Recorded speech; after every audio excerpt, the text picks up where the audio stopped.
გამარჯობა, მე ვარ თაკო ბასილია, თქვენ უყურებთ Wellness Podcast-ს. დღეს ჩემი სტუმარია მარიამ გზირიშვილი. ის არის ნეიროგრაფიკის, ნეიროლინგვისტური წერის და NLP-ის პრაქტიკოსი. დღეს ჩვენ ვისაუბრებთ ძალიან საინტერესო თემაზე, ემოციურ კვებაზე. ამ კუთხით ჩემს პოდკასტში კვება არასდროს არ ყოფილა განხილული, სულ არის თქვათ ნუტრიციოლოგების მხრიდან კვებაზე საუბარი და ეხლა ჩვენ ვისაუბრებთ კვება როგორი დაკავშირებულია ნეიროფიზიოლოგიასთან. კი ბატონო. და მე ძალიან მაინტერესებს, რატომ ვერ ვახერხებთ ვიკვებოთ ჯანსაღად, ასევე ვივარჯიშოთ და ზოგადად ჯანსაღი ცხოვრების წესს გავყვეთ ისე, რომ ეს იყოს მარტივი. კი. ესეთი აქტუალური კითხვა, რამდენად ხშირად ვახერხებთ ამ კითხვის ფორმულირებას, ერთია, მაგრამ რაღაცა ფორმით მე მგონია, რომ ყველა ჩვენგანს მეტად თუ ნაკლებად შეხებია ეს საკითხი. იმიტომ რომ ცხოვრობთ სტანდარტების ეპოქაში. არსებობს სილამაზის სტანდარტი, ჯანსაღი კვების სტანდარტი, სწორი კვების სტანდარტი. იქ მთელი ეპოსია უკვე სხეული შენი ტაძარია და უნდა მოусმინო და მთელი ამბები მიდის იმაზე, რომ სხეულს უნდა მოეპყრა ჯანსაღად. მაგრამ საქმეზე რომ მიდის ძალიან რთულია. მინდა შაქარი, მინდა ცხიმიანი საკვები, ნახშირწყლები მინდა. კი. და რეალურად რა ხდება, რატომ ვერ მომყვება სხეული ამ პროცესში, ხო? მოდი ეს კითხვა დავსვათ. პასუხი, აი ესე უხეშად რომ ვთქვათ, არის ის, რომ ჩვენი ნერვული სისტემა არ ცხოვრობს 2026 წელში. ჩვენი ნერვული სისტემა ამ წუთას ჯერ კიდევ არის გამოქვაბულის, უხეშად რომ ვთქვათ, ეპოქაში. და ახლა მოდი დავიწყოთ, ასე რომ მივყვეთ ეპოქალურად რა ხდებოდა გამოქვაბულიდან მაცივრამდე, რა გაიარა ადამიანის სხეულმა. ძალიან საინტერესო. ეს გზა. კი, ეს გზა ზუსტად. ვიყავით ადამიანები, რომლებიც საკვებს მოვიპოვებდით, შეიძლება კვირაში ერთხელ, ორ კვირაში ერთხელ, ან თვეში ერთხელ, ხო?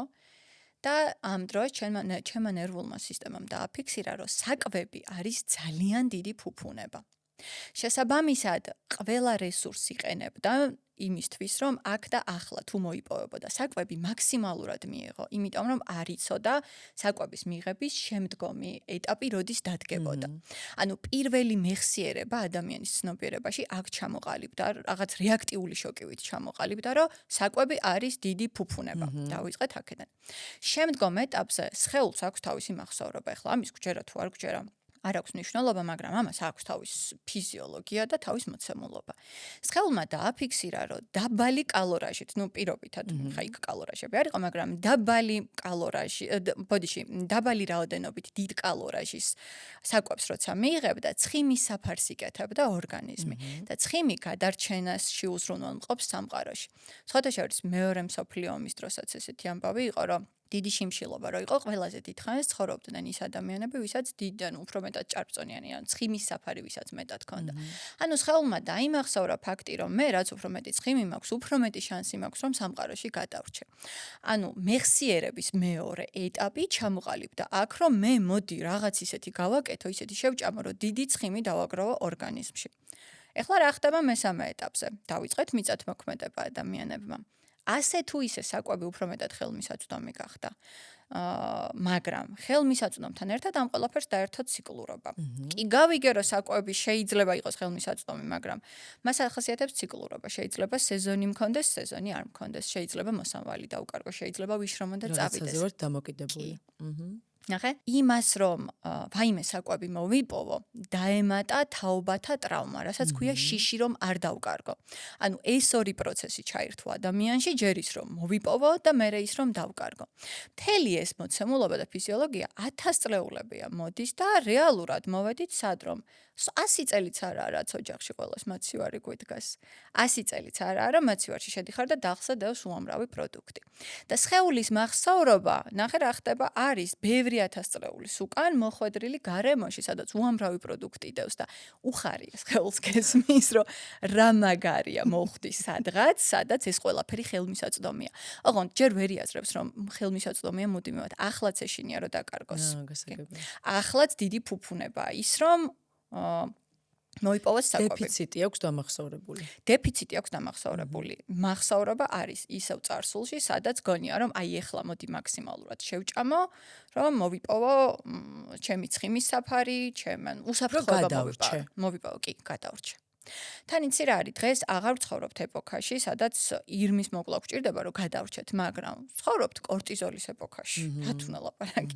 დღეს ვჭირდება, რომ გამოვიმუშაო ფინანსები იმისთვის, რომ შვილი გავზარდო სკოლა, რა ჯანსაღი განათლება მივცე, უამრავი რაღაც სტრესია ყველაფერი სტრესია. კაც მარიცის დღეს უფრო მეტი სტრესთან გვიწევს გამკლავება თუ მაშინ როცა გამოქვაბულში ვცხოვრობდით, მაგრამ დღესაც უჭირს ჩემს ფსიქიკას გაუმკლავდეს იმას, რომ გადავრჩე სამყაროში და დღესაც აი ამიტომ ზუსტად ნებისმიერი სტრესის დროს ვიწყებ ჭამეს.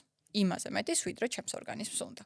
ან პირიქით, ხო? გეკეტება და ვერ ჭამ, როდესაც რაღაც შენ ცხოვრებაში ხდება ისეთი მნიშვნელოვანი სანერვიულო, აი სხვადასხვანაირად რატო ხდება? ხო, ეს ძალიან საინტერესოა, სხვათა შორის აქ სუფთა ჰორმონალურ დონეზე მიდის ცვლილება. უბრალოდ ტვინის ქვეცნობიერში რა პროგრამაა ჩამახსოვრებული ამის მიხედვით, მე ტვინი გამოტყორცნის სხვადასხვა ნეიროტრანსმიტერს, მოდი ესე ბიოქიმიურ მესენჯერებს, ესე ვთქვათ, ჰორმონალურ სისტემას, ხო? თუ მაგალითად ჩემთან ნერვიულობის დროს შეიძლება კორტიზოლი გამოიყოფოდეს დიდი რაოდენობით ორგანიზმში, კორტიზოლის დროს მჭირდება მივიღო მეტი საკვები.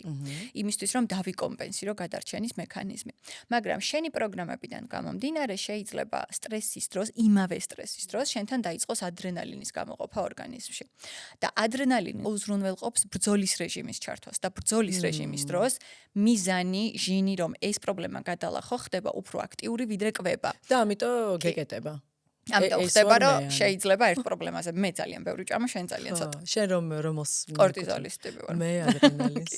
სხვათა შორის შემიძლია ვთქვა რომ თუ კი რაიმე აი კვებითი მიმართულების ადიქტურობისკენ გადახრები ყოფილა განსაკუთრებით ტკბილზე ყველანაირი ფორმით გავლილი და დამუშავებული მაქვს. ამიტომ ფიზიკურად ვერაფერზე ვერ ილაპარაკებენ ადამიანები ის რაც გავლილი არ მაქვს. და დამუშავებადია რაც ყველაზე მთავარი. ხო, მაგრამ აი ორი არის, ანუ ორი სახის ნერვიულობა არსებობს ჩემთვის, ხარო დავფიქრდი. ანუ ერთი არის რაღაც სტრესი, რომლის დროსაც ვერ ვჭამ და პირიქით ძალიან მომართული ვარ, აქტიური ვარ და მეორე სახის სტრესი არის, როდესაც პირიქით იმდენ ტკბილს ვჭამ. მაგრამ ეგ მაინც უფრო ცოტა რაღაც დეპრესიულ ფონთან არის. კი, იმიტომ რომ კორტიზოლია მეტი და იქ ბრძოლის რეჟიმი გაქვს ნაკლები დაუკვირდი. კი, ყველა ადამიანში ყოფილა. უფრო პასიური ნაწილია. ბრძოლის რეჟიმი გაქვს დაბალი ადრენალინი. ანუ ორივე მქონია. ყველა ადამიანს აქვს იდეაში ორივე, მაგრამ აქ ამპლიტუდებს ვსვამავ. ჩემი მეტად მოდი ხა ტკბილი ვჭამა და ლოგინის ქვეშ დავწვე, აი ეს არის ხო. რო იგრძნო უფრო მეტად სიმყუდროვე და უსაფრთხოება. კი, ზუსტად. კვებასთანაც ზუსტად ეს არის ხოლმე რა, მომართვიანობა ძალიან მაღალია ამასთან დაკავშირებით. პრაქტიკებზე, რომ პირველი კითხვა ეს არის ხოლმე, რომ აღარ მინდა რომ ჭამდე ბევრს, წარმოუდგენელია, სხეულს ჭირდება, სხეულს ნამცხვარი და შოკოლადი კი არ ჭირდება. აი იმის კომპენსირება ჭირდება რეალურად რაც აწუხებს და აი ეს რა გაწუხებს ამის უკან დგას. აი ამის უკან. აი ამის უკან იშლება უკვე მთელი ამბები, სადაც იწყება მთელი ვოიაჟი შენს არაცნობიერში. და მოდი ისიც ვთქვათ, რომ ტვინიც ფიზიოლოგიურ დონეზე, რაც უფრო მე ჩაქარს საჭმევ, ეჩვევა. ხო. ეს კიდე ძალიან საინტერესოა, რომ რატო ვეჩვევი მაინც და მაინც შაქარს, ცხიმს და ავიც არ ვერჩვევ, ან ადიქტური არ ვხდები ხილბოსტონეულზე, ხო. ამას აქვს. თუმცა ჯანსაღმა კვებამ იცის მიჩვევა. ხო. ისიც ძალიან საინტერესო ფაქტორია და ეხლა რატო ხდება ნეიროფიზიოლოგიურ დონეზე. შაქარი ანუ შაქრიანი საკვები, მოდი ესე ავიღოთ და ფუნთუშეული და ფუნთუშეული, მარტივი ნახშირწყლები და ავიღოთ თუნდაც ისევთივე ტკბილი, მსხალი, ვაშლი არ აქვს მნიშვნელობა. ორივე ძალიან ტკბილია. მაგრამ რატო ხდები ერთზე დამოკიდებული, ხო? მარტივი ნახშირწყლები უკვე დაშლილად მიეწოდება ჩემს ორგანიზმს, ახლა ამას შენ პოდკასტში მე აღარ ახსნი რა პროცესია. შესაბამისად, ჩემო ტვინმა უკვე კარგახანია დააფიქსირა, რომ ის რაც მარტივი შაქარია, ძალიან სწრაფ რეჟიმში, უკვე აპრობირებულად სწრაფ რეჟიმში იწყებს ორგანიზმში დოფამინის, სეროტონინის, ოქსიტოცინის გამოტყორცნას. უფრო მეტის გამოყოფას. პირველ რიგში უფრო სწრაფის. ეს არის მნიშვნელოვანი. ვაშლი და მსხალი ესე სწრაფად ვერ იზამენ. გასამაგებული დროს ჭირდება. თქმა უნდა, იმას ბოჭკო აქ ასე შემდეგ. უნდა დაიშალოს, ხო? და ეს არის უცებ ტკივილ გამაყუჩებელი, რაც მაწუხებს ნარკოტიკი დავარქვათ. ტუხეშად, მაგრამ ხო, კაი დავარქვათ, კაი. ხო. ერთია რომ ვიცი რომ გამოტყორცნის ძალიან სწრაფად და უცებ მომიხსნის ტკივილს და მეორე მეორეა რომ ბევრად მეტოს, როგორც შენ აღნიშნე. ანუ ის სანამ დაიშლება ვაშლი, სანამ აითვისებს ორგანიზმი ფიზიკურად ამდენ დოფამინს ესე ვერ გამოტყორცნის. და ტვინს აქვს ასეთი ფუნქცია სტრესის დროს, long term გრძელვადიან რეჟიმში ჯანმრთელობის დეტალებს ვეღარ საზღვრავს, ხვდები? ამიტომ ურჩევნია, რომ ოღონდ დროზე გამიყუჩე ეს ტკივილი და თანახმავარ. ამიტომ ადარებ ნარკოტიკს. ხო. ხო. და თან ამის შემდეგ მოდის ბევრი სხვა პრობლემა. ბევრი სხვა. მაგას მარტო ეგ არ არის პრინციპში ერთი მიზეზი, მეორეც ხიმიანზე რატო ასეთი ადიქტური, ზუსტად ის გადარჩენის ამბავი, გადარჩენა. თან განსაკუთრებით ქალებს. განსაკუთრებით ქალებს. ხო, ჩვენ ჰორმონებთან უფრო სხვანაირად მუშაობს. რაღაც პირადი სტატისტიკა მაქვს, მანდ ახლა ესე სტატისტიკები ამ წუთას სამწუხაროდ კვლევებში არ არსებობს და თან ქალებზე ეხლა დაიწყეს კეთება. კი. უფრო რაღაც პირადად ვინც მოდიან ხოლმე ჩემთან და ჩემ კოლეგებთან გავლილი სამუშაოებით რაღაც დასკვნები მაქვს ხოლმე პირადი. აი გოგოებთან ძირითადად ვამჩნევ ხოლმე გოგოები, რომლებსაც აკლიათ საკმაოდ დიდად მამის სითბო და მე პარტნიორში, ნუ ეს ვიცით რა პროცესი, ხო ბევრჯერ ახსნილა, პარტნიორში ეძებენ დაკმაყოფილებას. აი განსაკუთრებით მათთან არის ხოლმე ეს საფარის მოკიდების ამბავი, რომ გადარჩენა, დაუცველობის განცდა ხოლმე. ქალში დაუცველობის განცდა ყველაზე ღრმა რეპტილიური სისტემის პრობლემა და ტკივილია. და ცხიმიანი თუ ტკბილი? მეტად პირველ რიგში ცხიმიანი. ტკბილი უფრო მარტივ დეპრესიაზეც კი ვიღაცა მაწყენინა, აქ ტკბილი მოდის ხოლმე. აქ სხვათა შორის კიდე შემჩნეული მაქვს იცი რა, რომ მნიშვნელობებია ხოლმე, ნახე როგორ ტკბილი ტკბილად არა, რბილი ტკბილი, ანუ ნამცხვარი პირობითად და შოკოლადი ხილა. აქაც კი დიდი სხვაობები მოდის ხოლმე, რომ ვუკვირდები და აი აქაც რაღაც პატარა სტატისტიკასავით მაქვს.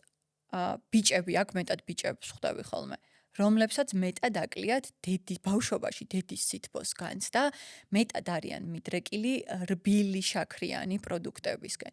ანუ ზეფირიმე პირობითად მეტად ურჩევნია შოკოლადის ნამცხვარიან რაღაცა. იმიტომ რომ სირბილე სენსორულ დონეზე ტვინში აღძრავს დედის სითბო. აი, მანდ ბევრი კვლევაც არის ხოთა შორის ჩატარებული, მაიმუნების ძალიან საოცარი კვლევა, მე რა მოგვიყევი. ხო, მაიმუნს ზრდიდნენ ესეთ პირობებში იყო მოკლედ პატარა მაიმუნი, რომელთანაც იყო დიდი მაიმუნი, დედის აღქმა რო შექმნოდა. ერთი იყო რბილი სათამაშო მაიმუნი და მეორე რკინის, რომელიც აწვდიდა საჭმელს. მაიმუნი მიხვდა, რომ რკინის მაიმუნი, რომელიც იყო უხეში ფოლადის, აწვდიდა საჭმელს და მიდიოდა და მისგან იღებდა საკვებს და იდეაში არაცნობიერის დონეზე პატარა მაიმუნი, ხო? ხო უფრო უნდა შეყვარებოდა ის, ვინც საჭმელს აწვდიდა, ხო? არა, მისგან დაკმაყოფილებას რომ მიიღებდა საკვებისას, მიდიოდა და ემოციურ დონეზე რბილს ეხუტებოდა. ხო? ანუ მანდედან დაიწყეს მეცნიერებმა ფიქრი, რომ სირბილე ადამიანის ტვინში დედის აღქმას, ანუ რაღაც შენი სიმყუდროვის და სიყვარულის განცდას მატებს და აქაც არის ხოლმე სხვაობები, რომ კი მეტად რა გინდა. ჩემთან რომ მოდიან ხოლმე პრაქტიკებზე სულ ვეუბნები ხოლმე, რომ აი აღმიწერე რა გიზიდავს აი მტკბილეულში პირობითად და ძალიან ხშირად არის ხოლმე რბილი, სირბილე, აი ამას აჭერენ ხოლმე და ეგრევე ჩავდივართ იქ, რომ დედა აკლია ხოლმე. ანუ კონსისტენციას აქვს. ძალიან დიდი სენსორი. მნიშვნელობა. კი, ტვინში ეს სენსორულ დონეზე გზავნის სიგნალს, რომ აი სითბო რომელიც რაღაც დამაგდა რა მაგალითად შევივსებ. ხანდახან რაღაც შოკოლადი გინდება, ხანდახან აი კონკრეტულად ნამცხვარი გინდება და აი დაუკვირდი ის ნამცხვრის სირბილე გჭირდება. დაკვირვებული ვარ ასევე, როდესაც აი ეს კონკრეტულ მომენტში სირთულეა ხოლმე, ამ შემთხვევაში თბილი გვინდება ხოლმე. აი თბილი ნამცხვრის ასოციაციაზე მიდის ხოლმე რა. ამიტომ მანდაც კი თავისი ქვეჩაშლები არა. მაგრამ ნებისმიერ შემთხვევაში ერთი რამ არის აქ ხაზგასასმელი, რომ სხეულს არასდროს არ უნდა არც შოკოლადი, არც ნამცხვარი არაფერი.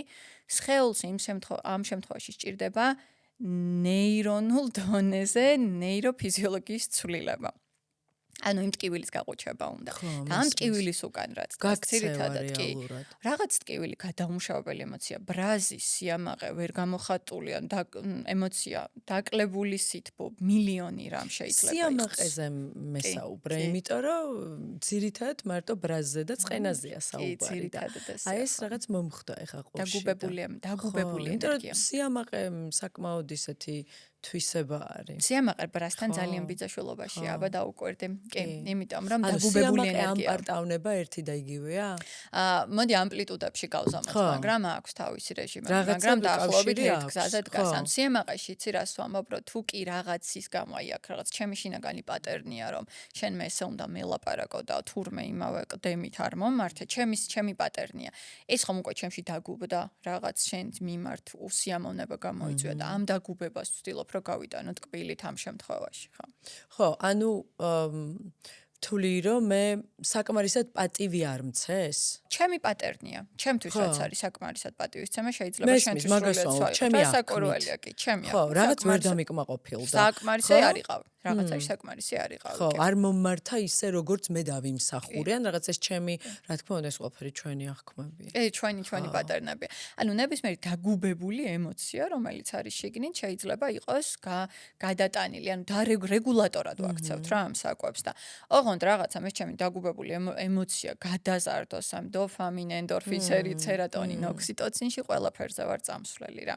კიდე აქ არის ერთი ის, რომ ბავშვობაში როგორც წესი, თუ რაღაცაზე კარგად მოვიქცეოდით, სავარაუდოდ არავის არ გვასაჩუქრებდნენ ვაშლით, ხო? ყველას გვასაჩუქრებდნენ. მაგასაც შეძლებს დაგვარად შოკოლადით. ხო, ანუ რაღაც კამფეტით, რომელიც გატანილი არის შაქრით. და რა დავიმახსოვრეთ აქედან? ტვინს, ხო, ჯილდო არის შაქარი. მაგარია კი, დღემდე დაკურებული ვარ, რომ 90-იანების ბავშვი ვარ და მაშინ რა თქმა უნდა ეს შოკოლადები არ იყო ეს ხელმისაწვდომი და შოკოლადის კვერცხი. ეხლაც კი რო შევდივარ მაღაზიაში იცი რა ბედნიერი ვარ, რომ ახლა შოკოლადის კვერცხის ყიდვის საშუალება მაქვს.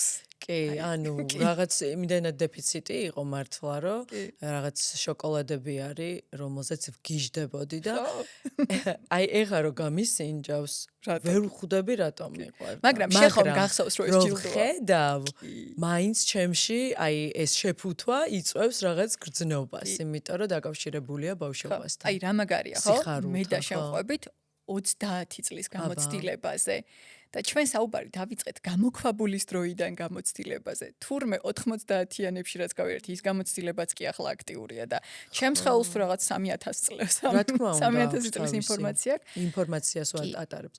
ეხა მომაფიქრდა ესეთი რაღაცა, ნუ ეხა ჩემი შვილები უკვე დიდები არიან, მაგრამ რომ ეყოლება შვილები, უნდა დავაჯილდოვო, ესე იგი ვაშლით, სტაფილოთი და ხო, აი ამაზე არ მიფიქრია სხვათა შორის. ხო, და ნუ ტვინი დაიმახსოვრებს ამას. როგორც ჯილდოს. რა საინტერესო, ეს ძალიან საინტერესო რაღაც გავუზიარეთ მაყურებელს. ხო, მეც გვანია რა ძალიან მნიშვნელოვანი, მეც დავფიქრებულ ვარ მაგას. ხო, მოდი გავაგრძელოთ ეხა ჩვენ. შენ ახსენე, რაც ვახსენეთ ეხა მინდა რომ დავუბრუნდე. ეს სილამაზის სტანდარტები. რო აი ესე მოქმედებს თქვათ ჩვენზე. და აი შენთან ადამიანები რომ მოდიან, არიან ამის გავლენის ქვეშ, ამ შეფასების, აი მუდმივად, ხო? მუდმივად. მოდი ახლა სიმართლე ვთქვათ, მე და შენ სამწუხაროდ ამის ქვეშ ვხედავთ. ვინ მეტად და ვინ ნაკლებად. საკმაოდ თავადაც უამრავი მუშაობა დამჭირდა, იმიტომ რომ იზრდები და გეუბნებიან, უნდა იყო ესეთი ამდენი კილო, ესეთი განის, ესეთი ფორმის და რეალურად არა და ხვდები რომ რაღაც სხვა შენთვის უფრო კომფორტულია. აი ესეთი ხარ, რეალურად ეს გინდა და ამ პროცესში მთელი სირთულე ჩემთან იცი რა იყო, რომ საკუთარი თავისთვის მიმეცა უფლება რომ ყოფილიყავი ისეთი როგორიც ვარ. და დღეს რომ ვიხედები სარკე შევუყურებ და რა კარგი გოგო ხარ, მაგრამ ძალიან ბევრი შრომა დამჭირდა ამისთვის რომ დამენახა რომ კარგი გოგოა მარიამი. აი როგორ შეძელი, ეხა მარტივ კითხვას გისვამ ურთულეს პროცესზე მესმის და დიდხნიანს, მაგრამ აი მაინც მაყურებლისთვის რომ თქვათ ავუხსნათ. არის ხო შესაძლებელი მოკლედ რომ საკუთარი თავი მიიღო ისეთი როგორიც ხარ, მაგრამ ეგ იმას არ ნიშნავს რომ საკუთარი თავის უკეთესი ვერსია არ გინდა. და პირიქით სულ შრომა გინდა მაშინ როცა მეიღებ, იმდენად გიყვარდა. უბრალოდ აქ ალბათ ძალიან მნიშვნელოვანია რომ არ გვინდოდეს რომ სხვას ვგავდეთ. ანუ რაღაც სხვისნაირი მუცელი გქონდეს, ხო? სხვისნაირი არ ვიცი, მკლავები, ხელები, რაღაც არ ვიცი, ნუ სახეზეც შეიძლება. პირველი კითხვა, ახლა ვთქვათ თერაპია რო დავიწყოთ, მოდი ესე გავყვეთ რა პირველი კითხვა რაც უნდა დავსვა. არ მომწონს პირობითად რაღაც რა ვიცი სიმაღლე ზომა წონა არ აქვს მნიშვნელობა. ვის არ მოსწონს? აბა გულწრფელად გავცეთ პასუხი. ძალიან ხშირ შემთხვევაში ეს არ მოსწონს. ან დედა ჩემს ბავშვობაში მეუბნებოდა რომ რაღაც არ გიوارგა. ან სამეგობრო სოციუმს ძალიან დიდი მნიშვნელობა აქვს გარემოს. გოგოებთან ხშირ შემთხვევაში ბიჭებს. და სოციუმის გარდა ეხა ალბათ სოციალურ ქსელს. ხო, შეიძლება არც არავინ არაფერ არ გითხრას, მაგრამ კონტენტს რო უყურებ, იქ ხვდები რეალურად რა არის მოწონებული, რა არის მისაღები და რა არის, თქვათ, მე რეთა გონია რომ ამით გაბედნიერდები. ესეც ილუზია არის. კი, სოციუმისგან აღიარების სურვილი ყველასთვის უდიდესია, ამას ვერ გავექცევით. ვერავინ ვერ ვიტყვით რომ არ მაინტერესებს სოციუმი, რას ამას ყველას გვჭირდება სოციუმისგან აღიარება. ამიტომ პირველ კითხვაზე ვის უნდა ეს ძალიან იშვიათად მოდის პასუხი მე მინდა. მესმის. ხო. შეიძლება კი რამდენიმე კილო მომატებული მქონდეს და მართლა მინდა რომ იმ ძველ ჯინსში ლამაზად გამოვიყურებოდა ეს სხვა რამეა, მაგრამ ზოგად რეჟიმში მიუღებლობაზე ამბობ შენ. ანუ იმ რეჟიმში რომ იყურები სარკეში და სულ მუდმივად აკრიტიკებს საკუთარ სხეულს და სულ მუდმივად გაქვს მიუღებლობა. იმიტომ რომ ეს ცოტა ხანია რაც დავიწყე რომ შეიძლება ზუსტად იმ ზონაზე არ ვიყო რაც მე ჩემთვის იდეალურია და მოსაწონი, მაგრამ მაინც მიყვარს. ანუ ის ზედმეტი 3 კილოც მიყვარს და ვცდილობ რომ სიყვარული გავცე რომ ვიხედები სარკეში და არ ვუთხრა რომ არ მომწონს, იმიტომ რომ სხეულებრივად ჩვენ ხო ვიმახსოვრებთ ამ ყველაფერს და ეს ძალიან მნიშვნელოვანია. ძალიან მნიშვნელოვანია. ხო და აი ამას რომ ვამბობ პირველი კითხვა ეს დავსვათ მერე ვისგან გვჭირდება ამ ყველაფრის დაკომპენსირება. ამ კითხვებს რო ჩავალთ ქვემოთ მივხვდებით რომ ჩვენი პასუხი სინამდვილეში ძალიან მარტივია ხოლმე რა. ხშირ შემთხვევაში ძალიანაც მაგმაყოფილებს შემით მისფერი ზომაწონა და ასე შემდეგ. და ერთი სავარჯიშოა ხოლმე მოდი აქაც გავაზიაროთ ჩვენ ელო სავარჯიშოები რომ მაქსიმალურად თუ კი რამით დახმარება შეგვიძლია ადამიანებისთვის ძალიან რთული სავარჯიშო აღმოჩნდა თურმე. აი ესე ვაძლევ ხოლმე დავალებას გოგონებს რომ წარმოიდგინეთ პირველ რიგში წარმოდგენით და მერე პრაქტიკაში შიშველი დადექი სარკესთან და უყურე საკუთარ თავს. იცი აქ რა იწყება? კრუნჩხვები იწყება, ოღონდ თვალი არიდო, ოღონდ აი ეს რაღაცა ის ცელულიტის ტრია, რაც ყველა გოგოს გვაქვს და ძალიან ნორმალურია რომ გვაქვს რო საკურველია. ოღონდ ამას თვალი არიდონ. გააკეთებენ ყველაფერს დავიდებთ ფილტრს რაღაცა სოციალურ ქსელში ოღონდ არ გამოჩნდეს, მაგრამ სარკეში ამას ვერ ვუყურებთ. ხვდები რამ ხელა მიუღებლობაზე ელაპარაკი და დავალება აქვს ხოლმე ესეთი რომ იმდენი ხანი უყურე საკუთარ თავს, სანამ მინიმუმ თვალი არ შეგეჩვევა და ამას ნორმად არ აღიქვამ. კი, სანამ ამას ნორმად არ აღიქვამ, რომ აი ეს არის ამ წუთას მოცემულობა, იქიდან იქამდე წარმოუდგენელია, რომელ საკუთარ თავის სიყვარულზე ელაპარაკი. ილუზიაში. იდეალური სხეულის შეყვარებას რა უნდა? მაგრამ იდეალური სხეული არავის არ გვაქვს. რა თქმა უნდა. ნუ ძალიან იშვიათად. ან დიდი შრომის შედეგად მოიპოვებ ამას. მაგრამ შეიძლება დაიზიანო ფსიქიკა. შეიძლება გაგაბედნიეროს პირიქით ამ პროცესში, მაგრამ უფრო მეტად თუ გააზრებული არ არის ხოლმე პროცესები, მე რაც მინახავს უფრო მეტად დაზიანებული ფსიქიკის პროდუქტია. ხო, იმიტომ რა დგას ამის უკან? არ სიყვარულით მისვლა იქამდე, რომ შენ რაც გინდა იმის დაკმაყოფილება ჩემს თავს. ამბობ ხო და სიყვარულით ტრანსფორმაცია შენი სხეულის სულ სხვა შედეგს გაძლევს, ხო? სრულიად სხვა, აბსოლუტურად. სიყვარულით რასაც ვაკეთებ საკუთარ თავთან, ჯანმრთელობაც კი თავისით პროგრესირდება. ამას ვერ გაექცევ. ყველაფერი თავისით დგება. და აი მუშაობის შედეგად რო წარმოადგენინებ და რაღაც ვორქშოპებს დავალებებს რო აძლევ, რეალურად სიყვარულს ასწავლი ხო საკუთარი თავის. მე კი, ჩემი ძირითადი კურსები, ესეა ხოლმე, კურსის განსაკუთრებით არის ხოლმე, რომ ჯანსაღი სიყვარული, ჯანსაღი ეგოიზმი საკუთარი თავის. მარია, მოდი დაუბრუნდეთ კვებას. დავუბრუნდეთ. რატომ არის ყველასთვის რთული ნებისყოფა? რატო ვერ ვაკონტროლებთ თავს? ხშირად ეს სიტყვა ხანდახან ბოროტება მგონია ხოლმე, რო გითხრა სიმართლე და ისე ყოველდღიურობაში გვაქვს შემოტანილი, მე უნებისყოფო ვარ, საკუთარ თავზეც კი ვამბობ. ეს უნებისყოფოა დიაგნოზსაც უსვამთ ხოლმე ბავშვობიდან. სხვათა შორის ჩემი პირადი ისტორიაც მაქვს, რომ ამ ნებისყოფაზე ბავშვობიდან ვიყავი ძალიან მიდრეკილი ტკბილეულზე. აი ყველანაირი ფორმით დიეტებს რო იცავ კვირაში რო 8 კილოს იცავ ეს ხო ესეც ხო გავლილი გვაქვს ყველას რა საკურველია და თავიდან რომ დავიწყე ეს თერაპიების სწავლა, რა თქმა უნდა პირველ რიგში დავიწყე თავად ფსიქოლოგთან სიარული, რომ ზოგადად ამ სფეროში უფრო ღრმად შემოსულიყავი და ერთხელ ფსიქოლოგმა ესეთი კითხვა დამისვა, რომ როგორი გინდა იყო რა საუკეთესო ვერსიაო და ამ საუკეთესო ვერსიაში ერთ-ერთი ჩამოწერა მინდა ვიყო უფრო გამხდარი და ესეთი პასუხი გამცა და მაგას რა უნდაო მე რა კვების აკრძალვას რა უნდაო და ეს იყო ერთ-ერთი ძალიან მძიმე დღე ჩემს ცხოვრებაში, რომ აი მაშინ დავსვიკითხო, რომ ესეთი უნარო ხარ, ესეთი უნებისყოფო ხარ, რომ თურმე სამყაროში უმარტივესი რამ ყოფილა კვების დარეგულირება და შენ ესეც არ შეგიძლია, კაცო? გავიდა დრო და ეს იყო გამოწვევა შენთვის? გამოწვევა იყო, სადაც მივხვდი, რომ ეხლა რაღაცა უნდა შეიცვალოს ცხოვრებაში. და დღეს მე პირველ რიგში ვამბობ, რომ სიტყვა ნებისყოფა კვებასთან დაკავშირებით მოდი ამოვიღოთ, იმიტომ რომ პირველ რიგში ჩემი ტვინი დოფამინს როცა გამოყოფს შაქარზე და ცხიმიანზე, შენ რამდენიც უნდა მელაპარაკო მე ჯანსაღი ცხოვრების წესზე და სალათის ფურცლებზე მაქსიმუმ 3 დღე გამოგყვე. ან თუ ეს ყბადაღებული ნებისყოფა მეტად მომყვება, მაქსიმუმ 2 კვირა, სადღაც მაინც აქ დავბრუნდები. ამიტომ ამას აქვს თავისი ციკლურობა, რა უნდა გააკეთო, რომ დოფამინის ფუნქცია, გამოტყორცნის ფუნქცია სხვა რაღაცებმა ჩაანაცვლოს. ამიტომ პირველი ეს ამბავი მოყევი, იმიტომ რომ თუ კი ვინმეს აზრად აქვს ისე, რომ ვარ უნებისყოფო, აი ეს ამოიგდოს თავიდან. მეორე, რაც ძალიან გვიშლის ხოლმე ხელს ამ ამბავში არის ის, რომ გვახასიათებს თეთრი და შავი კვების ციკლები, ქვია, ან ძალიან ჯანსაღად ვიკვებები, ან საერთოდ არა.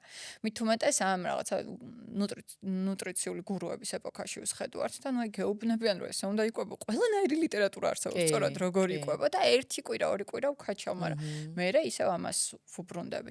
აქაც ძალიან მნიშვნელოვანია, რომ არანაირი ან მუდმივად ტკბილის ჭამა, ან მუდმივად სტერილურობა. არანაირი მუდმივი სტერილურობა სამყაროში არ არსებობს. ნორმალურია, რომ ნერვიულობ, ნორმალურია, რომ შეიძლება რაღაცაზე არასწორად ვიკვებო. აქ დანაშაულის განცდებს რაც უფრო ჩავთავთ, რომ რაღაც არასწორად გავაკეთე, მით უფრო დავაზიანებთ პროცესს. კი. ეხლა იცი რა არის, ისე არ გამოგვივიდეს ჩვენ რომ რაღაცებს ვამართლებთ. ხო. ან რაღაცები მოდი რახან ესე ყოფილა თურმე ჩემს ნერვულ სისტემას ესე ესმის, მოდი ესე დავტოვოთ. არა. ჩემი აი ამ საუბრით ერთადერთი მიზანი მაქვს ის, რომ ათვლის წერტილები განსაზღვროთ სწორად. ანუ ათვლის წერტილად რაღაცას თუ ვერ ვაკეთებ, უნებისყოფობა კი არ ჩავთვალო, სხეულებრივი ლოგიკა ჩავთვალო, რომ თურმე ჩემს სხეულს ესე ესმის და აქედან დავიწყო გამოსწორება. ანუ თეფშის რაციონი კი არა, ნერვული სისტემის გამოსწორება დავიწყო, ხვდები? ეს არის ძალიან მნიშვნელოვანი. მე დავამატებდი, ჩემი რჩევა იქნებოდა, რომ ორივე ერთად უნდა გამოვასწოროთ. აი, ზუსტად ამაზე კი. ამაზე მინდოდა. იმიტომ რომ მარტო კვებით ვერ გამოვასწორებ თუ შენ რაღაც ემოციები ვერ მოიწესრიგე, შენი ემოციური ფონი და მხოლოდ ემოციური ფონის მოწესრიგებით, აი ვერ გამოვასწორებ კვებას, რომ მე ხშირად მაგალითად ვორქშოპებზე რომ დავდივარ და თქვათ სისტემური განლაგება. ხო.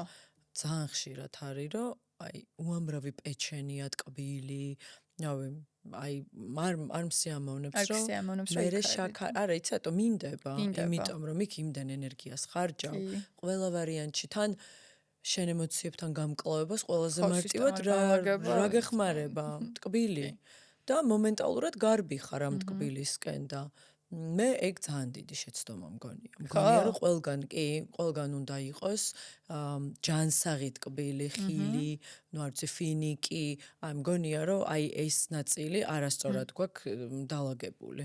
აი მანდ რაღაცა ოდნავ განსხვავებული აზრი მაქვს, იმიტომ რომ იდეაში კი სისტემური განლაგება.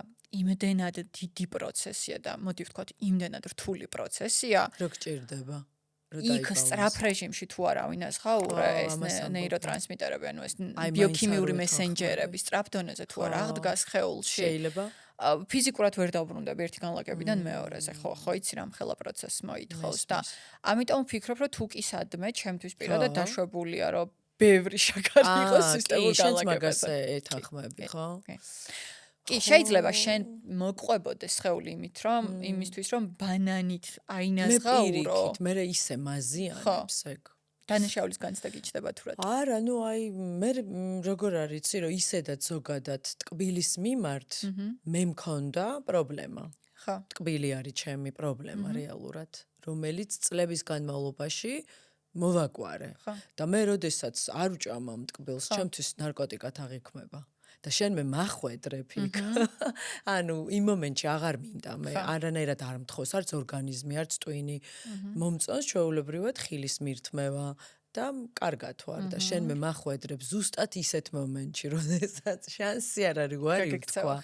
მომინდება თორე სხვა შემთხვევაში არც მინდება, კი არ ვიტანჯები. კი, იმ მომენტში არა, და როცა მინდება ჭამ და მეორე დღეს აღარ მინდება, მაგრამ ესე იგი საკმარისია ეგეთ სისტემურ განლაგებაზე მოვხვდე და 3 დღე აი ეს გავაკეთო, მე ძალიან მიჭირს უკან დაბრუნება, იმიტომ რომ ამდენი შაქრით მიღება და ვწვალობ მე. აი ჩემ შემთხვევაში ეს არის.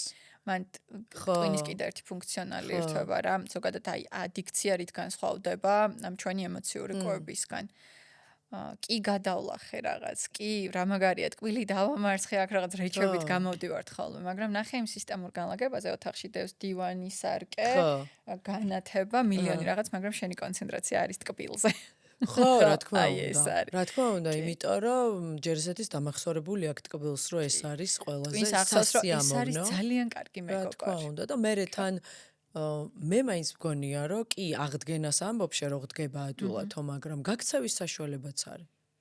მაგ კონკრეტულ შემთხვევაში მე ვამბობ ნეიროტრანსმიტერების, ანუ აი ბიოქიმიურ მესენჯერებში გულისხმობ დოფამინ, სეროტონინ, ოქსიტოცინ, ენდორფინის გამოყოფას. ეს თუ არ მექნება ორგანიზმში ფიზიკურად ვერ გავუძლებ ზედიზედ სამ განლაგებას მაინც, ხო. მაგრამ ის ძალიან სწრაფად გაძლევს და მე ისევ ვარდება. და აი ამ ასლა ჩამოსვლაში ხარ და ჩემთვის ეგ ბევრად პრობლემა არის. მე ცუდად მძინავს, ანუ ეს პირადი ჩემი გამოცდილებაა. კი, მე მგონია რომ არის შესაძლებელი ისეთი ტკბილი დაახვედრო. არა მარტო აი შეიძლება ფინიკისგან გააკეთო ისეთი გემრიელი ტკბილები, ენერჯი ბოლები, რომელიც არ მგონია რომ ნაკლებად სასიამოვნო იყოს და უბრალოდ არ გაზიანებს ეგრეზე, იმიტომ რომ არ აქვს თეთრი შაქარი, გადამუშავებული. ან იყოს თუნდაც, მაგრამ ცოტა. ხო, აი ზედოზირებით არის. რეალურად მხოლოდ ეს არის, არჩევანი არ გაქვს. ხო, ესეც არის, მაგრამ ხო. ეხლა გამახსენდა ზუსტად დავაკავშირე სისტემურ განლაგება ეკლერებთან და შუებთან. აი ამას ვამბობ, ანუ რეალურად ესეთი ვორქშოპები ყოველთვის დაკავშირებულია რაღაც საშინელ ტკბილეულთან, რომელიც ძალიან გემრიელია, მაგრამ ნუ დამაზიანებელია.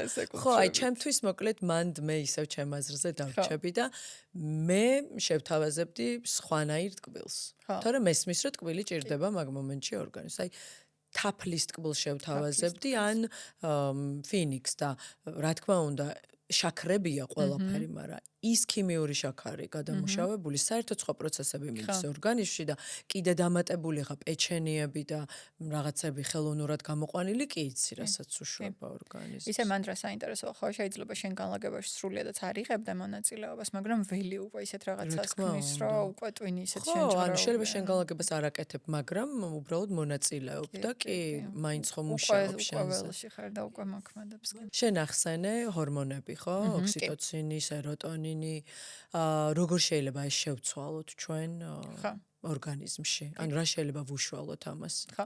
აი აქ არის ხოლმე ესეთი ყველაზე ხშირი კითხვა რა ზუსტად რა როგორ შევაჩერო დოფამინის გამოყოფა პირობითად რომ აღარ მომინდეს ნამცხვრის ჭამა. პირველ რიგში კითხვის ფორმულირება შევცვალოთ. დოფამინის გამოყოფის პროცესი არ შეიძლება ორგანიზმში, მაგრამ აქ არის მთავარი რაღაც. ჩემს ორგანიზმს თუ ნანახი აქვს, რომ დოფამინს გამოვყოფ მხოლოდ ტკბილზე, რა თქმა უნდა, იმას ეს უნდა და ხვალაც ტკბილს მომთხოვს და 20 წლის მერეც. ამიტომ მნიშვნელოვანია, რომ ჩემს ფსიქიკას და ჩემს სხეულს ვაჩვენო, რომ დოფამინის გამოყოფის სხვა პროცესებიც არსებობს. ალტერნატიული გზებიც არსებობს. როცა მოდიან ხოლმე ამ მომართვიანობით პრაქტიკებზე, ხო? პირველ რიგში რასაც ვეუბნები ხოლმე, რომ არის პრაქტიკები, რომლებსაც ზუსტად ვიცი, რომ აქ მოვაგვარებთ და გახვალ და აღარ შეგაწუხებს, მაგრამ კვებას როცა ეხება საქმე, გატან უამრავ დავალებას და შენ ამაზე უნდა იმუშაო. სხვანაირად ეს არ შეიცვლება. ამიტომ პირველ რიგში უპირველესი საფეხური კონსულტაციის დროსაც კი რა ხდება. ყოველ დღე, ან პირველი რასაც ვაკეთებთ, ეგრევე ამოღებას შაქრის ტკბილეულთ არ შეიძლება. ჯერ უნდა ვანახოთ ტვინს დოფამინის ახალი წყაროები. ნარკომანს რო გამოართვა. ზუსტად. ამიტომ ჯერ უნდა ვანახო ორგანიზმს დოფამინის გამოყოფის ახალი წყაროები, რომ ხვალ რომ მოუნდება ეს ბიოქიმიური პროცესი ჭამისკენ კი არ გაიქცეს, სხვა რაღაცა მომთხოვოს. ჩავანაცვლოთ. ამიტომ დღეში თუ კი ამ პროცესის გზაზე დავდგებით, დღეში მინიმუმ 5 წუთიანი პრაქტიკებით შეგვიძლია დავიწყოთ, მაგრამ სისტემატურ რეჟიმში. ეხლა რა გამოყოფს მთელ ამ ჩვენ კეთილშობილ დოფამინს და ასე შემდეგ. მარტივად, ძალიან მარტივად შეიძლება ფეხით სიარული. ცეკვა, ძალიან დიდი წყაროა. სივიწყლის გადავლება. სივიწყლის გადავლება. იქ უნდა მეთქვა ხა კონტრასტული შხაპი აქ მნიშვნელოვანია, რომ კენტად მივიღოთ ცივით. დავიწყოთ ცივით, დავამთავროთ. აი, უდიდესი წყაროა დოფამინის. ავიცი ბავშვებთან, ცუგოფისოებთან თამაში შეიძლება ესეც ვთქვათ, რომ ცუგოფისო ისედაც ყავს, მაგრამ არა, აი მიზანმიმართულად იმისთვის, რომ აქ და ახლა ვიყო, ვეთამაშო, რომ სხეულმა აღიქვა სიამოვნების პროცესი, თორე შეიძლება მეთხანსაც ვეთამაშებოდე დღეში. მე ვამბობ აქ ჩანაცვლებას, რეგულატორის ჩანაცვლებაზე. ვარჯიში თავის ვარჯიში, თავიდან პირველ ეტაპზე თუნდაც 5-10 წუთი მსუბუქი პილატესი, მსუბუქი იოგა, მსუბუქად რომ შევეჩვიო. უბრალოდ გააკეთო. აი უბრალოდ რაღაც, რომ დაიწყოს რეგულატორის ჩანაცვლება. საყვარელ ადამიანებთან ურთიერთობა, ყველაზე დაუფასებელი რესურსი. მოდი ახლა ვთქვათ რა, ყველაზე დაუფასებელი რესურსი, საიდანაც ვიღებთ უდიდეს შესაძლებლობებს. რომ მინიმუმ 5 წუთი, 10 წუთი, აი ესე მიზანმიმართულად საყვარელ ადამიანთან ისაუბრო. მიზანმიმართულად, აი თუნდაც 3 კვირის განმავლობაში ამ 5 წუთიან პრაქტიკებს რომ გააკეთებს, ხეული მიხვდება, რომ რაღაცა გაბრაზებული რო ვარ, ნამცხვარი კი არ ჭამო, დაგირეკო შენ მეგობარს, ვიცეკო, ცივ კონტრასტული შხაპი მივიღო, ხდები და ისე თავისთავად ჩანაცვლდება ეს ყველაფერი, რომ ვერც კი მიხვდები, როდის და ჩაანაცვლე ვარჯიში შაქარს. თავისით ხდება, უნდა მოხდეს ეს პროცესი. სხვა დანარჩენი არის ძალადო. თავისით ვერ მოხდება, იმიტომ რომ ამაზე უნდა იშრომო და მერე უკვე შრომის შემდეგ ნაყოფს მივიღებთ, რომ აღარ გინდება. ძალიან რბილად ისე. რა თქმა უნდა, ხა ქალებთან მით უმეტეს, ხა ესე ვერ იტყვი რა, PMS-ის პერიოდში ყველას სჭირდება რაღაცა ფორმით შაქარი და ამაზე ერთადერთი მოწოდება არის ის, რომ თუ მოგინდებათ, არა იკრძალოთ მუდმივი სტერილურობა, არაფერში არ შეიძლება, ხო? მე რჩევას მივცემდი ქალებს, რომ PMS-ის დროს არ მოგინდება შაქარი თუ შენ მანამდე არ ჭამ ძალიან ბევრ შაქარს. ესეც არ არის, მაგრამ ხო. ძირითადად ესე. ან ჰორმონები რო იცვლება, ძალიან დიდ დოზას გთხოვს და შეუძლებელი არ არის, მაგრამ დიდწილად შეიძლება რომ ის ვაშლი აღარ გიხაროდეს და რა მოხდა, ხაი რა არაფერი არ შავდება. აქ თავარი არის ის, რომ დანაშაულის განცდები აღარ მივაყოლოთ რა ორგანიზმს. ჭამე, არა უშავს. აი მაინც მოკლედ მაინც აი დარწმუნებული ვარ, რომ ის არის რა ქვია, იმიტომ რომ არ აკვირდებიან, მე ვერ დავიჯერებ, რომ ადამიანი ჯანსაღკვებაზეა, შეიძლება მოუნდეს, მაგრამ შეუძლია რომ არ ჭამოს რაღაც ძალიან ტკბილი და თხილეულით. ბატონო, აი სხვა რაღაცეებით შეივსო ამის თქვა. შეიძლება, მაგრამ იმიტომ რომ ბევრად უფრო მძიმე PMS-ი გაქვს მერე, თუ იღებ refined sugars, ანუ ამ გადამუშავებულ შაქარს. მოყვები 1000%. თორე გვინდება, რაღაც სხვა გვინდება, მაგრამ მე ვამბობ, რომ აი ძალიან ქიმიურიდან აი ეს რაღაც ნამცხრების ჭამა ბევრად უფრო ცუდ შედეგს მოგცემს. mood swing-ები გვექნება, ანუ ხასიათის ცვალებადობა, ბევრად რთულად დავიძინებთ და ასე შემდეგ, ვიდრე რომ გათვალო, რომ თქვათ ფრუქტოზა მიიღო და არა თეთრ შაქარს ვერ ჩიმე ძალიან. მოყვები ყველაფერში, ოღონდ ერთ რაღაცა შერა. შენ მსჯელობ თაკოს ფანჯრიდან და სიმაღლიდან. თაკოსი, რომელმაც უკვე ძალიან ბევრი შრომა ჩადო ამ ყველაფერში. და მე ვიღაც ახლა დამწყები და სტარტერი რო ვარ და ახლა გისმენ და ჯერ იქვა რომ 5 წუთი ვიცეკო დღეში ინსტრუქციას ვიღებ. ნორმაა და დანაშაულის განცდების გარეშე. არა, დანაშაულის გრძნობა საერთოდ. მოყვები უბრალოდ მაგას სჭირდება წლების შრომა შენ რასაც უნდა შეირგო და ისი ამოვნო. რაც არ უნდა იყოს. ხო, იმიტომ რომ მე მწრე მიდის. იგივე. ნამდვილად. ამიტომ ნელ-ნელა ფაქიზად ძალადობის გარეშე, იმიტომ რომ ძალადობის ომი ახლა ვის მომგი არა საკუთარ თავთან. ამიტომ შვიდად დაწყნარეთ საკუთარი თავის სიყვარულით ეს ყველაფერი. მოდი უფრო ღრმად და ფართოდ რომ განვიხილოთ ახლა ჩვენ, შევეხეთ ნებისყოფას. ხო. მაინც ვიცით ესე ცნობიად რა უნდა გავაკეთოთ. როგორ უნდა მოვიქცეთ, მაგრამ მაინც გვიჭირს, რომ გადავდგათ პირველი ნაბიჯი თუნდაც და დავიწყოთ რაღაც ცვლილებები და არ მოყვება ეს ნებისყოფა. აი უფრო ღრმად რო გავშალოთ ეს საკითხი. რატომ? იდეაში ევოლუციურ დონეზე კი ვისაუბრეთ, მაგრამ მოდი ახლა ტვინში რა ხდება, აი აქედან შევხედოთ რა, რომ რაღაცები უფრო მიკროსკოპის ქვეშ რომ დავინახოთ რა ხდება ამ დონეზე. ყველამ ვიცით ასე თუ ისე სიტყვები ცნობიერი და არაცნობიერი, მეტად და ნაკლებად რას გულისხმობს. ეხლა რა არის სინამდვილეში ცნობიერი და არაცნობიერი? ტვინი, როგორც ესეთი, არის სამშრიანი სისტემა. პირველ ორ შრეზე განთავსებული ეს რეპტილიური სისტემა და ლიმბური სისტემა. აი ამ ორი სისტემის ერთობლიობა ქმნის ქვეცნობიერს. და ეხლა რა ხდება ამ ქვეცნობიერში? პირველი რეპტილიურ სისტემაზე ეს არის შემხებლობითი გამღიზიანებლური სისტემა. და ამას, როდესაც ემატება ეს ლიმბური ფენა, ეს არის ყველაფერი, რაც ასოცირდება ჩემს ემოციებთან. აი ეს არის ყველაზე ძლიერი და ყველაზე ფართო სპექტრი ჩემს ტვინში, ესე ვთქვათ. მარტივად შევეხებ ბრაზის რაღაც მოწყენილობის დროს შაქრიანს, ჩემი მეგობარი აღმოჩნდა, მომეწონა. ეს სისტემა არ სვამს, ქვეცნობიერის ეს მხარე არ სვამს კითხვას. ეს კარგია, ცუდია, გამომადგება არა. ხოლოდ ორ კითხვაზე სცემს პასუხს. მომწონს თუ არ მომწონს? თუ მომწონს, ვიტოვებ, თუ არ მომწონს, გაგდებ ჩემი ცხოვრებიდან. შაქარი მომეწონა. ამიტომ დავიტოვე ჩემს ცხოვრებაში და მახსენებს იმას, რომ ეს რა დროს შეიძლება გამომადგეს და მახსენებს იცი რას, რომ მე თუ ცუდ ხასიათზე ვიქნები, ეს ყოველთვის ჩემთან იქნება. აი ამას. მაგალითად, რა ვიცი, ბიჭმა მიღალა და პირობითად თქვა, მეტკინა და მივდივარ ცხოვრების გზაზე და ყველა ბიჭი ვინც კი მხვდება მგონია რომ მიღალატებს, იმიტომ რომ იმას მახსენებს, იმ ემოციას, რაც პირველად გამომედო, ხვდები? აი ეს არის ქვეცნობიერი, უხეშად რომ ვთქვათ. რა ხდება ცნობიერში? ცნობიერი ეს ნეოკორტექსის სისტემა, სადაც რაღაცები მასწავლეს, რაღაცები მითხრეს, რომ შაქარი არ არის კარგი, ერთხელ თუ გიღალატეს, იმას არ ნიშნავს, რომ მეორედაც გიღალატებენ. მაგრამ მაინც რატო ვერ ჯობნის ერთი მეორეს? ნახე რა ხდება? ქვეცნობიერის სისტემა ამუშავებს წამში მილიონობით ბიტს. ეხლა რას ნიშნავს წამში მილიონობით ბიტის გადამუშავება? ყველანაირი ინფორმაცია, სუნი, შეგრძნება, გემო, მეხსიერება, აი ისეთი რაღაცები, რაზეც ჩვენ წარმოდგენა არ გვაქვს ჩემი ქვეცნობიერის დონეზე, წამში წარმოიდგინე მილიონობით ბიტის დონეზე მუშავდება. მაშინ, როდესაც ცნობიერის ისე რომ ჩვენ ვერ ვაცნობიერებთ, ხო, თავისით პარალელურად. საერთოდ არ გაქვს ამასთან წვდომა. და ცნობიერის დონეზე წამში მხოლოდ რამდენიმე ათეული ბიტით. ანუ წარმოიდგინე 5 მილიონი versus 50 ბიტი. ამიტომ არის რომ ნებისყოფა დაარქვით, რაც გინდა დაარქვით, ცნობიერის ბრძოლას თუ დავარქმევთ, არაცნობიერთან ხშირ შემთხვევაში არის წაგებული. ამიტომ არის აი ეს პრაქტიკები, გინდა NLP იყოს, გინდა ნეიროგრაფიკა და რაც გინდა, აი იმ არაცნობიერში, რაზეც ვისაუბრეთ, რომ შაქარი ჩემი მეგობარიასთან რო ჩავდივარ, ინფორმაცია უნდა შეცვალოს. იქ უნდა გააგებინოს, რომ შაქარი შენი მეგობარი კი არ არის, იმ მომენტში დაგეხმარა, მაგრამ მე всё ჩამოსაცილებელია ცხოვრების გზაზე. იქ თუ არ შეიცვალა ქვეცნობიერის იმ შრეზე, წარმოუდგენელი აქ რამდენიც გინდა ვიღაღადო შაქარზე, არ არის ვერ მოერება. ფიზიკურად ვარ. წარმოიდგინე მილიონობით გადამამუშავებელი ბიტი და რამდენიმე ათეული, რამხელა სხვა. და როგორ ეხმარება ეს სხვადასხვა პრაქტიკები აი ამ პროცესში?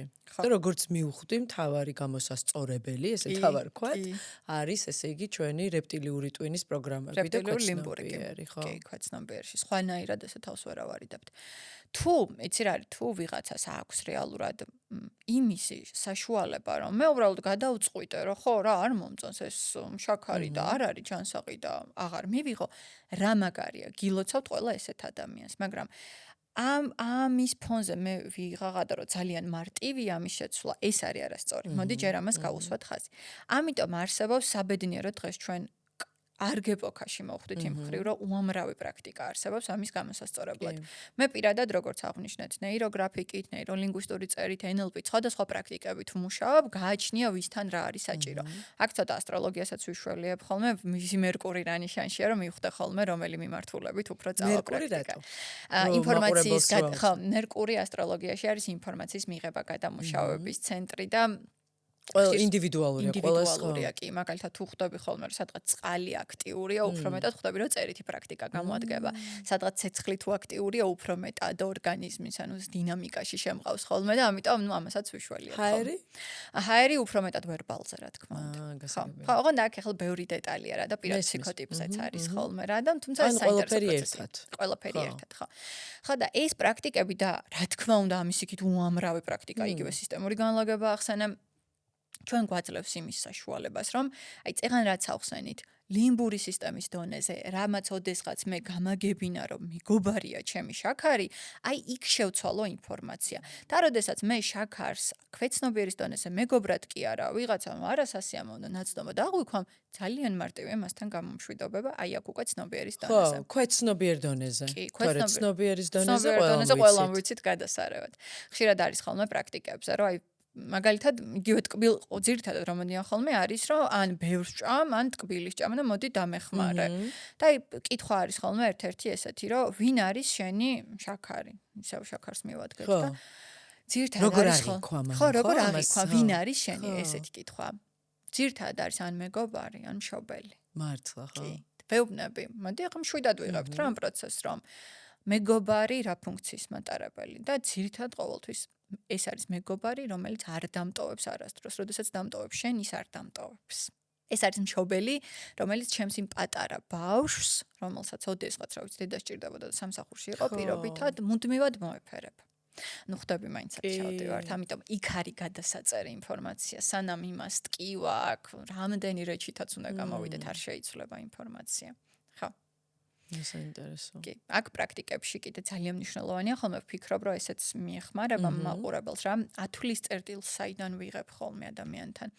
ყოველთვის, როდესაც ფსიქოტიპი ისაზღვრება პირველ ეტაპზე, ხო, ყოველთვის ვეძებ ხოლმე ძლიერი ღირებულება, როგორც ავტორიტეტი მასში რა არის, უფრო დიდი, აი ყველაზე დიდი, რასაც გაყვება რა.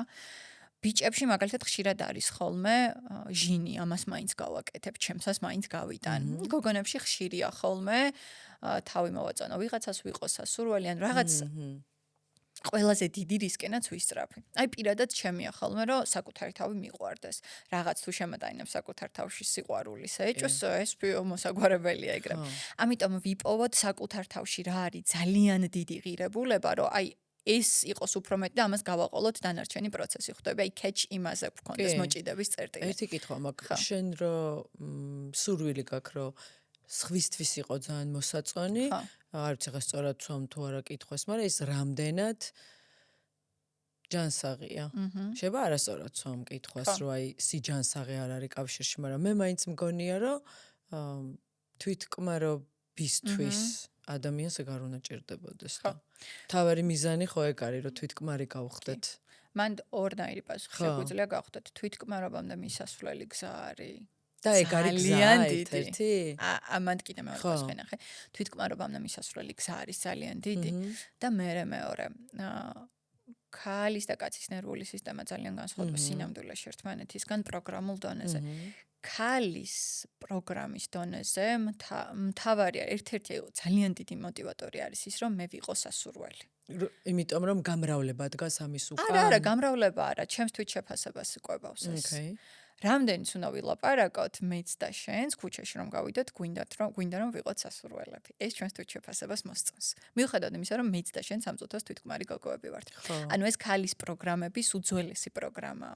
ამიტომ ძალიან ბევრს შრომობთ ხშირ შემთხვევაში იმისთვის, რომ დავინახო სარკეში რომ ჩავიხედები სასურველი ქალი. ამას გეკითხები. ქალის პროგრამა. ქალის პროგრამა ხო და როგორც ფემინური ენერგიის პროგრამა, რომელიც და მე მგონია რომ გამრავლებამდე მიდის თქო, განაყოფიერებამდე ხო არ მიდის, მაგიტო ხო არა? სიმართლე გითხრა ლიტერატურაში ამაზე, როდესაც ამას ვსწავლობდი, არ იყო საუბარი, მაგრამ ეხლა გამოკაბულის დროს, ახლა თუ მაგ პერიოდიდან მოდის, იქ რა სასურველობაზე იყო საუბარი. ეხლა დავფიქრდი და ძალიან ლოგიკური და ჭკვიანური კითხვა, კი, ნამდვილად. რომ შენ მიიზიდო საპირისპირო სქესი, იმიტომ რომ განაყოფიერდა. ეხლა დავფიქრდი ამაზე, აქამდე არ დამისვამს ეს კითხვა, ძალიან ჭკვიანური და სწორი გზაა, კი. იმიტომ რომ მაინც მგონია რომ ესე ძალიან ზედაპირულად ჟღერს ისეთი ქალებისთვის მართლა ვისთვისაც ესეთი მნიშვნელოვანი არ არის ახლა მიხდი. ძალიან სწორია, კი, ნამდვილად. ძალიან ღმა რეპტილი უშუალოდ რო ჩავიდეთ, ნამდვილად ეგ იქნება. ძალიან სწორი მკოჩა. ხო, მაგარი გაგვეხარ. ხო და ანუ მივხვდი ახლა, ხო, კაცის ალბათ იმიტომ რომ მონადირეა. კაცის მთავარი პროგრამა. და პროგრამა მონადირეობა არის, სავარაუდოდ, ხო? კი. ხო, აი მაინც მივახტებ, აქ ტესტოსტერონია როგორც ჰორმონი წამყვანი და აი მაინც გავაკეთებ ეგ არის რა და ამიტომ აი ამასავარი ფუნდამენტი სად არის ხოლმე, მაგას უნდა გავუყვეთ რა, გააჩნია. იქ კიდე ბევრი რაღაც შეიძლება იყოს რა, შეიძლება, რა ვიცი, კონკრეტულად ერთი ადამიანისთვის მინდოდეს მთელი ჩემი გარეგნობა. მესმის, ეს რამდენად ჯანსაღია სხვა ამბავია, ნუ, მაგრამ რაღაც მო- მოჭიდების ხო, წერტილი უნდა რაღაც ვიპოვოთ. მოთხოვნა ეგ არის. კი. მერე შეიძლება სხვა გაუჩნდეს. კი, რა თქმა იმიტომ რომ იმის უკან მერე საერთოდ სხვა დეფიციტი ნახოს და აუცილებლად. ხშირ შემთხვევაში ჩვენ რაღაც გონია აჰა. და რეალურად სხვა რაღაცა არის იმის ნამდვილად, უკან. ნამდვილად. უბრალოდ ეს მუშაობაში ჩანს და მართლა წლები უნდა. ამას. ნამდვილად წლები და ხო. მუდმივი ჩართულობა. კი. კი, სულ არის ხოლმე და დარწმუნებული ვარ, რომ დამეთანხმები მაგაში, რომ რაღაცნაირად ეს კვების მოწესრიგება, მენტალური ჯანმრთელობა ეს რაღაც გონიათ, რომ ერთხელ დამუშავდება და მორჩა. არა, რა თქმა უნდა. მუდმივი მუშაობა. თან განსაკუთრებით ეხა, როდესაც კვება ესეთი ხელმისაწვდომია. როდესაც მართლა კნოპკას დააჭერ და არ ვიცი, ყველანაირ საკვებს შეუყვეთა. ხო. ან მოამზადებს სახლში და არ გიწევს რომ წახვიდე, თქვა მამაკაცმა მოკლას და მერე მოამზადოს და ირემს აღარ ელოდებ. კი. უბრალოდ მუდმივ მუშაობას მოითხოვს და ხო რა აი იმ გაცნობიერებებთან გაყოლას, რომელსაც ეპოქა გვთავაზობს, იმიტომ რომ არ არის ადვილი, იმდენად ელვისის სწრაფით ვითარდება, ტექნოკრატიის ხანაში ვცხოვრობთ, ახლა რანაირად გინდა რომ ეს ელვისის სწრაფით დაეწიო, მაგრამ სხვა გზა არ არის, უნდა დაეწიოს ცნობიერი რეალობას. ხო. სხვანაირად არ გამოვა. იმ შემთხვევაში თუ არ არის საშუალება, რომ პირად პრაქტიკებზე ესე იაროს ადამიანმა, შეგიძლია თუ არა გაუზიარო ჩემს მაყურებელს პრაქტიკები, რომ თავად იმუშაონ საკუთარ თავზე. ყოველ შემთხვევაში ამით დაიწყონ. კი, რა საკურველია და საკმაოდ ქმედითი პრაქტიკებიც კი. რა თქმა უნდა, ახლა თერაპიასთან ერთად ამის ჩართულობა და შედეგი იზრდება, მაგრამ არანაკლებ სახლში დამოუკიდებლად შეგვიძლია ძალიან დიდი რესურსის მქონე პრაქტიკები ჩავატაროთ. დიდი სიამოვნებით გაგიზიარებთ პირველ რიგში ხო ის რჩევა რეკომენდაცია, რაც წეგან ვისაუბრეთ, რომ რეგულატორები, დოფამინის გამოყოფის რეგულატორები ჩავანაცვლოთ. აი დღეში 5-10 წუთის დონეზე. მაგალითად დავნერგოთ მსუბუქი პილატესი, იოგა, კონტრასტული შხაპი, რაღაც ფისოც უგოებთან ან ბავშვებთან თამაში, ფეხით სიარული, ან ნებისმიერ ბუნებასთან ფეხში შველის სიარული, ფანტასტიკური, საყვარელ ადამიანებთან საუბარი. ოღონდ აი ცნობიერად ამის კეთება 5-10 წუთის რეჟიმში სისტემატურად და უდიდესი რესურსის მქონეა. ეს ერთი. მაგრამ მეორე დიდი სიამოვნებით ხო, NLP-ში გვაქვს ესეთი ძალიან კარგი პრაქტიკა, habit loops, ქართულად როგორ გადავთარგმნოთ ხო, habit loops ესე ვეძახით. ხო, ჩვევების წრე, მოდი ესე დავარქვათ. საკმაოდ ესეთი ფუნქციური და იდეალური საშუალება ჩვენს იდეალური პრაქტიკაა ჩვენს ცუდ ჩვევებთან სამუშაოდ და ეხლა ნახე რას ვაკეთებთ. პრაქტიკას აქვს 3 შრე. პირველი ტრიგერი, მეორეა ქცევა და მესამეა ჯილდო. მოდი ახლა ისევ რახან ჯანსაღკვებაზე ვსაუბრობთ, თუმცა შეგიძლიათ რომ სიგარეტის მოწევასაც მიუსადაგოთ, ჩვენ უბრალოდ მოდი კვების რეჟიმში ავიღოთ. მაგალითად მე მინდა ტკბილეული. რაღაცას რაზეც ვართ დამოკიდებული. რაღაცას ვართ დამოკიდებული. გვინდა რომ შევცვალოთ. კი ბატონო, ჩვევის რეჟიმში. მაგალითად მინდა ტკბილეული. პირველი, ვეძებ ტრიგერს. ტრიგერი არ არის რომ მე მინდა ნამსხვრევი თუ შოკოლადი. ტრიგერი არის მოვძებნო საკუთარ თავში რა ემოციას ვიკომპენსირებ. აი ეს არის ყველაზე მნიშვნელოვანი პირველი ეტაპი. შეიძლება ერთდროულად, ნახე რა იყოს პარადოქსი, რომ მე ამ ნამსხვრის მოძებნით ვიღაცა მენატრებოდეს და იმას ვიკომპენსირებდე, ან იმ ვიღაცასთან ერთად ამ წუთას პლედის ქვეშ ვიყო, მაგრამ უფრო მეტი სითბო მინდოდეს. კი, ამიტომ ძალიან მნიშვნელოვანია, რომ მე ამით რას ვიკომპენსირებ. შეიძლება, რა ვიცი, ბავშვობაში დედამ რაღაცაზე არასწორად მეჩხუბა და ის გამახსენე. მოდი, ჩავერთობ, როგორ უნდა აღმოვაჩინოთ, იმიტომ რომ ხშირ შემთხვევაში ადამიანი თუ ნამუშევარი არ არის საკუთარ თავზე, არ არის ესეთი მარტივი ჯერ სხეულთან მუშაობა და მოусმინო შენ სხეულს. აი როგორ უნდა აღმოვაჩინოთ? შეიძლება საერთოდ არ ვიცი. მარტივი კითხვა, რა მაწუხებს ამ წუთას რეალურად? ძალიან მარტივად და სიჩუმეში რო დარჩები ამ კითხვას გასცემ პასუხს. შეიძლება შენი ფიქრო რომ ეს არასწორია, რაღაც იქ მეტატერმინები ვერ გამოიყენო, მაგრამ სხეულმა იცის რა გაწუხებს. აი რა მინდა ახლა? რა მაწუხებს? არა თუ რა მაწუხებს. აი ესეთი ვერბალიზაცია. აი ამ წუთას რა მაწუხებს კი რეალურად. იმიტომ რომ ნამცხვარი როდოს იქ არ მაწუხებს, რაღაცა მაწუხებს, რაც მთხოვს, რომ ის ნამცხვარი მოიტანე, რომ აქ ბიოქიმია შემეცვალოს, ხვდები? აი ეს მაწუხებს. და თუ მარტო დარჩები სიჩუმეში, არა თუ მაგას გასცემ პასუხს. ხშირ შემთხვევაში ორგანიზმი იმასაც გეტყვის, სად გაწუხებს.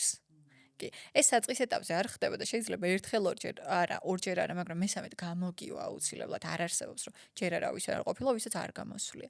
ამიტომ აი ტრაუმებიც ახლა კი ეცოდინება შენს მაყურებელს, რომ სხეულის სხვადასხვა ადგილებზე იჭედება ხოლმე, ამასაც კი მიხვდები მალე რაღაც პრაქტიკების შემდეგ.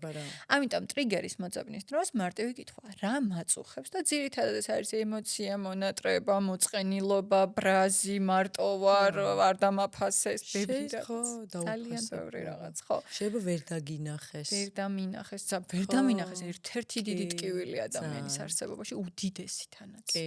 და რო ვერ აღგიქვამენ როგორი ხარ. ერთ-ერთი უდიდესი ტკივილი ადამიანის არსებობაში არ აღიარება და ვერ და უდიდესი ხო, ხა მაგას არ ჩავყოთ. მილიონი რამ შეიძლება მოკლედ.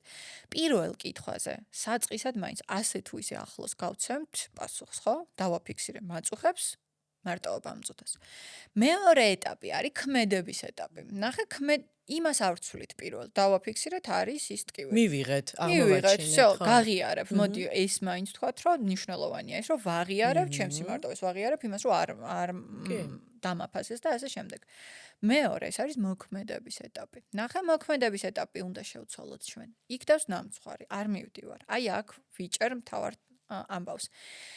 ვაკეთებ მინიმუმ რამდენიმე ჩასუნთქვა ამოსუნთქვას მაინც, რომ სხეულში შევიდეს ჟანგბადი და ახალი ინფორმაციის მიმოცვლა დაიწყოს. თუ არის ამ დროს იმის საშუალება და იმდენის უნარი, რომ იგივე რაღაც თუნდაც ხაპი მივიღო, მაგრამ თუ არ არის, ახლა ეს ხო არ არის ადვილი. თბილი რამე მაინც რო დავლიო ამ დროს, ამას უკვე სენსორულ დონეზე ძალიან დიდი მნიშვნელობა აქვს. თბილი ჩაი პიროვნულად, ხო? პირობითად, ხო?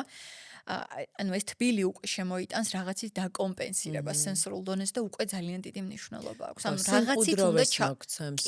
რაღაცით უნდა ჩავანაცვლო. პირობითად მოწყენილობა დავაფიქსირე, ქმედების პროცესში 5 წუთი მაინც ვიცეკვო.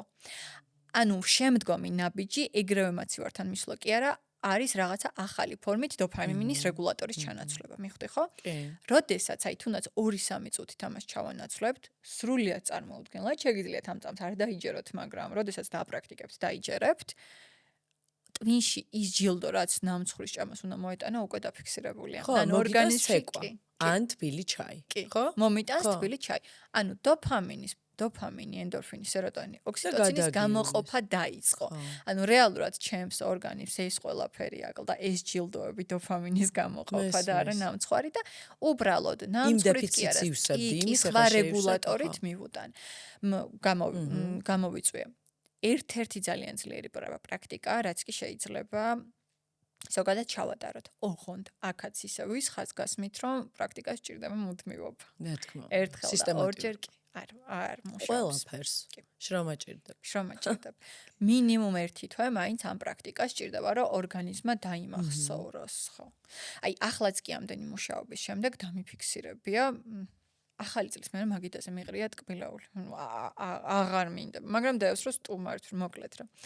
და გავიხედები ხოლმე და ჩემს ტვინს ახსოვს, რომ აი ის რაღაცა იქ რაც დევს, ძალიან დიდი სიამოვნების მომტანია და ამდენი მუშაობის მერე სხეული მეუბნება, რომ აღარ გვჭირდება ეს, ანუ აღარ არის ახლა ეს საჭირო, სხეული მეუბნება, რომ მაგას თუ შეჭამ, აღარაფერი აღარ შეიცვლება შენში, თუ გინდა შეჭამე, თუ გინდა არა, მაგრამ მე სიამოვნებას აღარ მომიტანს. ჯილდო აღარ არის შენში. ჯილდო აღარ არის, მაგრამ ტვინს ახსოვს, რომ ის იქ რაღაცა მნიშვნელოვანი არის, ხვდები?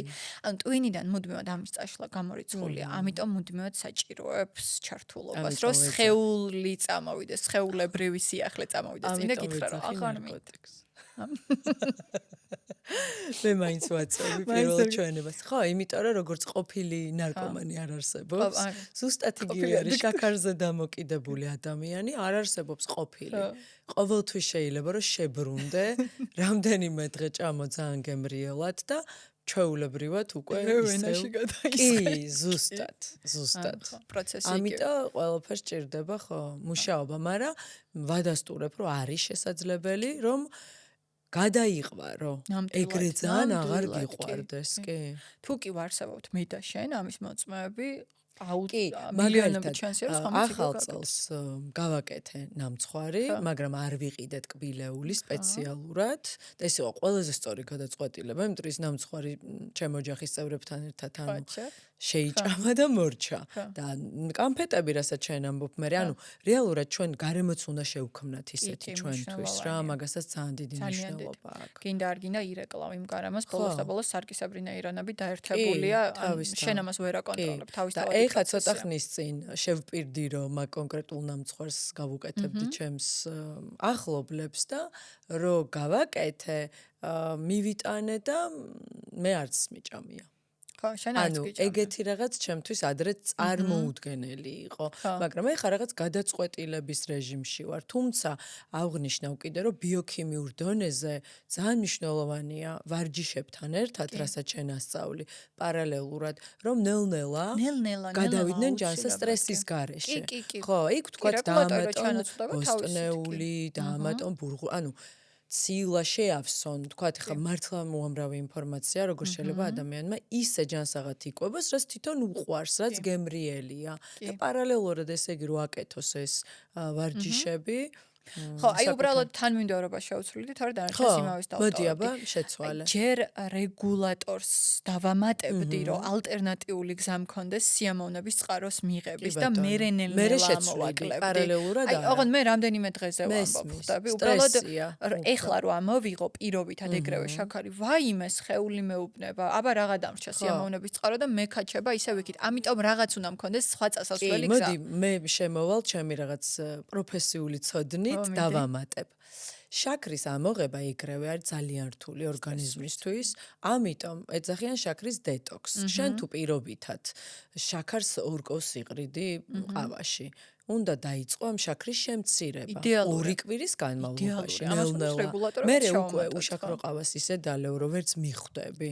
შეიძლება აი საერთოდ უშაქრო რო იყოს 2 კვირის თავზე, ცოტა ოდნავ უცნაური იყოს პირველი მოსმა, მაგრამ მეორეზე უკვე ვეღარ ხვდები, იმიტომ რომ ის ნელ-ნელა დეტოქსი ნელ-ნელა გაკეთდა. ასევე თუ რამდენიმე ნაჭერ ნამცხვარს ჭამ დღის განმავლობაში, მოაკელი ნელ-ნელა და აი ამას აქვს ძალიან დიდი შედეგი. პარალელურად ვარჯიშები აკეთე, რასაც შენ ამბობ და მგონია რომ ძალიან სერიოზულ შედეგზე გავა ადამიანი. მე პრინციპში ხა რომ ვუკვირდები ბიოქიმიურ დონეზე ამ ტკბილთან ურთიერთობას და ჩემი კვების რეჟიმის შეცვლასთან ერთად პარალელურად მე უბრალოდ ძალიან მუშაობდი საკუთარ თავზე.